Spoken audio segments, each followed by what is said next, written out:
Hello बच्चों, let's see this question. The question says if f of x is a polynomial of degree 4 having extremum 8 x equal to 1 and 2 and limit extending to 0 1 plus f of x upon x square equal to 2 then f of 2 is।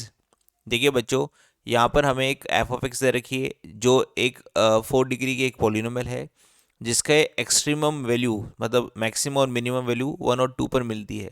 ठीक है, extremum का मतलब क्या है यहाँ पर सबसे ज़्यादा और सबसे कम वैल्यू जो भी मिलेगी वो 1 और 2 पर मिलेगी, और इस लिमिट का जो आंसर दे रखा है आपको वो 2 दे रखा है। तो आपको एफ ऑफ 2 की वैल्यू निकालनी है। देखो एफ ऑफ 2 कब आएगा, एफ ऑफ 2 तभी आएगा जब मेरे पास एफ ऑफ एक्स आ जाएगा। अगर मैं एफ ऑफ एक्स निकाल लेता हूँ तो मैं एफ ऑफ 2 भी आराम से निकाल लूँगा। तो यहाँ पर गिवन चीज़ों को एक साथ लिख लेते हैं। यहाँ पर एक एफ ऑफ एक्स के बारे में आपको पता रखा है कि एफ ऑफ एक्स एक 4 डिग्री की एक पॉलिनोमियल है। तो हम यहाँ पर सबसे पहले एफ ऑफ एक्स को अज्यूम कर लेते हैं कि एफ ऑफ एक्स कैसा होगा। एफ ऑफ एक्स होगा एक बाई क्वाड्रेटिक, है ना, या 4 डिग्री की एक पॉलिनोमियल। तो वो कैसी नज़र आती है, a x power 4 plus b x cube plus c x square plus d x plus e. ये हमारे पास एक एफ ऑफ एक्स है। यहाँ पर एक कंडीशन हमें दे रखी है ये वाली। ठीक है, इसका सबसे पहले हम यूज़ करते हैं। Limit extending to 0 1 plus F of X upon X square. इसका जो रिजल्ट दे रखा है आपको 2 दे रखा है, मतलब एक फाइनाइट नंबर दे रखा है। इस लिमिट को मैं डिस्ट्रीब्यूट कर देता हूँ इस तरह से। तो limit extending to 0 1 plus limit extending to 0 F of X upon X square equal to 2 ऐसा बन जाएगा। यहाँ तो कोई लिमिट लगेगी नहीं, ये तो 1 आ जाएगा। और यहाँ पर जब मैंने लिमिट लगाई तो रिजल्ट आया एफ ऑफ 0 डिवाइड बाई 0। अब चूंकि ये 1 इधर जाएगा, इधर यहाँ पर ये 2 माइनस 1 कितना बन जाएगा 1। चूंकि ये एक फाइनाइट नॉन ज़ीरो नंबर है तो अगर मैं लिमिट लगाने के बाद इस वाली फॉर्म को 0/0 फॉर्म नहीं देख पाऊँ, और अगर यहाँ पर एफ ऑफ 0 मैं ऐसा बोल दूँ कि नॉट इक्वल टू 0 है, तो ये आएगा इनफाइनाइट इक्वल टू 1, जो कि पॉसिबल नहीं है।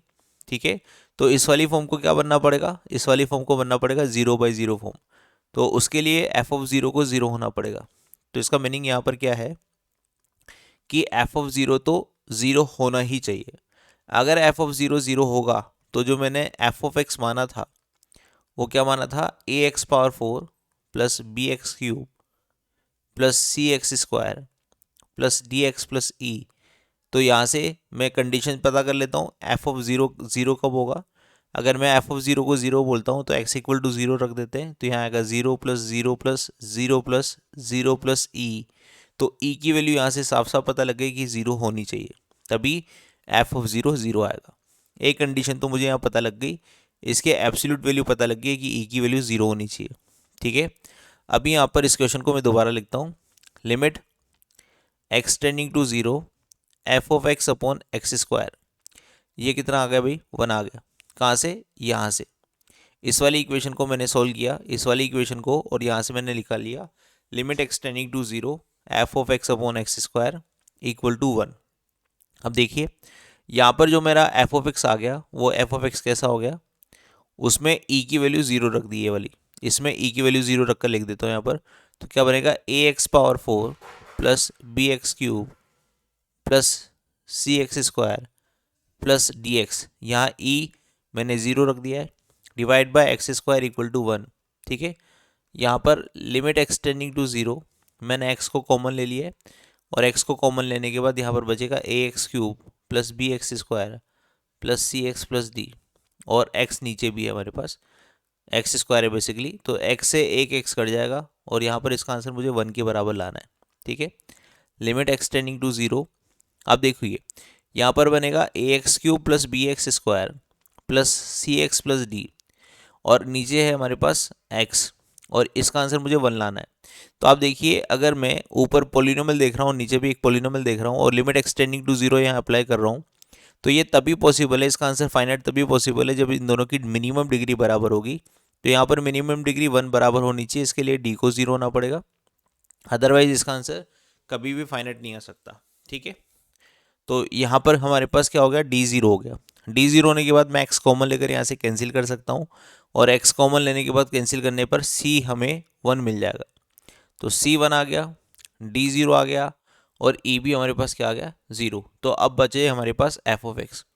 तो रिमेनिंग जो एफ ऑफ एक्स है वो क्या होनी चाहिए, एफ ऑफ एक्स हमारे पास होनी चाहिए a x power 4 plus b x cube. अब सी हमें 1 मिल चुका है तो एक्स स्क्वायर आएगा केवल, बाकी डी और ई दोनों हमारे पास 0 है, तो एफ ऑफ एक्स हमारे पास अभी तक इतना आ चुका है। नाउ हमें एक चीज़ और पता है, यहाँ पर हमें क्या गिवन है, और having extremum 8x equal to 1 and 2, मतलब फंक्शन जो है इसकी जो एक्सट्रीमम वैल्यू है, मैक्सिमम और मिनिमम वैल्यू है वो 1 और 2 पर आएगी। तो उसके लिए डेरिवेटिव चेक करते हैं। अगर मैं इस फंक्शन का डेरिवेटिव कर दूँ तो 4ax cube plus 3bx square plus 2x ऐसा आता है, और इसकी वैल्यू जो 0 है ना, 0 मतलब एफ डैश 1 ये कितना आने वाला है, 0 आने वाला है, और एफ डैश 2 ये भी कितना आने वाला है, 0 आ रहा है, क्योंकि इसके जो रूट दे रखे हैं वो 1 और 2 दे रखे हैं। एक्सट्रीमम वैल्यू का मतलब क्या है कि डेरिवेटिव 1 और 2 पर 0 होने वाला है। ठीक है, यहाँ पर ऐसा आपको बता रखा है। तो अगर इसकी वैल्यू 1 पर 0 आने वाली है तो ये क्या बन जाएगा, 4a plus 3b plus 2 equal to 0। एक इक्वेशन तो ये बन गई हमारी। और अगर 2 पर भी ये डेरिवेटिव 0 होने वाला है तो बन गया 8 32a प्लस 4 12b, ठीक है, और प्लस 4 इक्वल टू 0।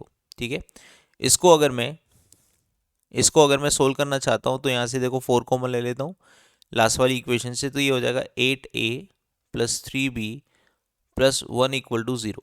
और इस वाली इक्वेशन और इस वाली इक्वेशन को हम डायरेक्टली, जैसे इसको इक्वेशन नंबर 1 बोल दो, इसको इक्वेशन नंबर 2 बोल दो, तो इक्वेशन नंबर 1 और इक्वेशन नंबर 2 को हम सोल्व कर लेते हैं।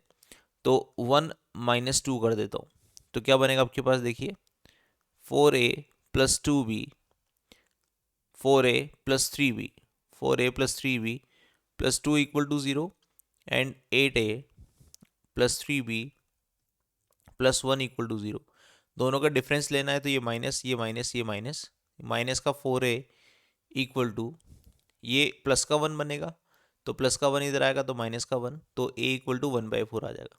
ठीक है, a इक्वल टू 1/4 हम इक्वेशन नंबर 1 में रख देंगे। Now equation number 1, from equation number 1 a equal to 1/4 रखने पर, तो 4.1/4 plus 3b plus 2 equal to 0, तो ये बन जाएगा 1, और 1 प्लस 2 कितना बन जाएगा 3, और 3 प्लस 3b इक्वल टू 0, तो यहाँ से b इक्वल टू कितना आ जाएगा, -1। b इक्वल टू कितना आ जाएगा भाई, -1। इस तरह से हमारे पास a b c d e सबकी वैल्यू आ गई। तो हमारी जो बाइक्वाड्रेटिक बनी वो कैसे बनी, देखिए a इक्वल टू तो आ रहा है 1/4, तो 1/4 x power 4, b equal to आ रहा है माइनस का 1, तो ये बन जाएगा x cube, c equal to आ रहा है c इक्वल टू आ रहा है 1, तो यहाँ पर केवल आ जाएगा एक्स स्क्वायर, और d और e इन दोनों की वैल्यू क्या आ रही है, 0 0। तो हमारे पास जो एफ ऑफ एक्स बन के आई है वो ये आई है। अब मुझे निकालना क्या है भाई, एफ ऑफ 2 निकालना है। तो एफ ऑफ 2 निकालने के लिए एक्स को 2 से रिप्लेस कर देंगे, तो 2 से रिप्लेस करने के बाद ये बन जाएगा 16/4 माइनस 8 प्लस 4 ऐसा। ठीक है, तो ये तो हो गया माइनस का 4, और ये 4 इससे कैंसिल हो गया, तो 4 माइनस 4 कितना हो गया, 0। तो एफ ऑफ 2 की वैल्यू क्या आ गई, 0 आ गई। ठीक है, तो यहाँ पर देखिए सिंपल सा की कॉन्सेप्ट हमने यूज़ किया है, एफ ऑफ एक्स को एक बाइक्वाड्रेटिक माना जैसा कि उसने दे रखा था। उसके बाद जो गिवन कंडीशन थी लिमिट वाली, उसका यूज़ करते हुए हमने देखा कि बेसिकली ये जो फॉर्मेट बनेगा इसका आंसर 1 बनेगा, और ये 0/0 बनने के लिए एफ ऑफ 0 को 0 होना पड़ेगा। तो इस कंडीशन का यूज़ करते हुए मैंने एक ई की वैल्यू निकाली है 0, और उसके बाद इस लिमिट को वापस सोल्व किया, और लिमिट को सोल्व करते टाइम मैंने डी और सी भी यहाँ से फाइंड आउट कर लिया, जिससे मुझे एफ ऑफ एक्स कुछ हद तक पता लग गई कि हमारे पास बाइक्वाड्रेटिक कुछ इस फॉर्म की होगी। अब मुझे ए और बी पता करना था केवल, तो ए और बी पता करने के लिए उसने इस फंक्शन का डेरिवेटिव 0 बता रखा है 1 और 2 पर। इसका मतलब इस डेरिवेटिव के रूट बता रखे हैं 1 और 2, इसका मतलब 1 और 2 रखने पर इसकी वैल्यू क्या आएगी, 0 आएगी। यहाँ से मैंने ए और बी में 2 इक्वेशन निकाली और इन दोनों को माइनस कर दिया है, ठीक है ना, कोफिशिएंट सेम बनाकर। तो यहाँ से ए और बी की वैल्यू हमारे पास आ गई 1/4 एंड -1। इसको मैंने एफ ऑफ एक्स में रखा, तो मुझे यहाँ से कंप्लीटली एफ ऑफ एक्स पता लग गया, कुछ इस तरह से बाइक्वाड्रेटिक बन गई है। ठीक है, अब मुझे एफ ऑफ 2 निकालना था, तो केवल मैंने एक्स को 2 से रिप्लेस किया इस एफ ऑफ एक्स में, और हमारा आंसर आ गया 0। तो इस क्वेश्चन का हमारा फाइनल आंसर होगा 0। Hope you understand this, best of luck.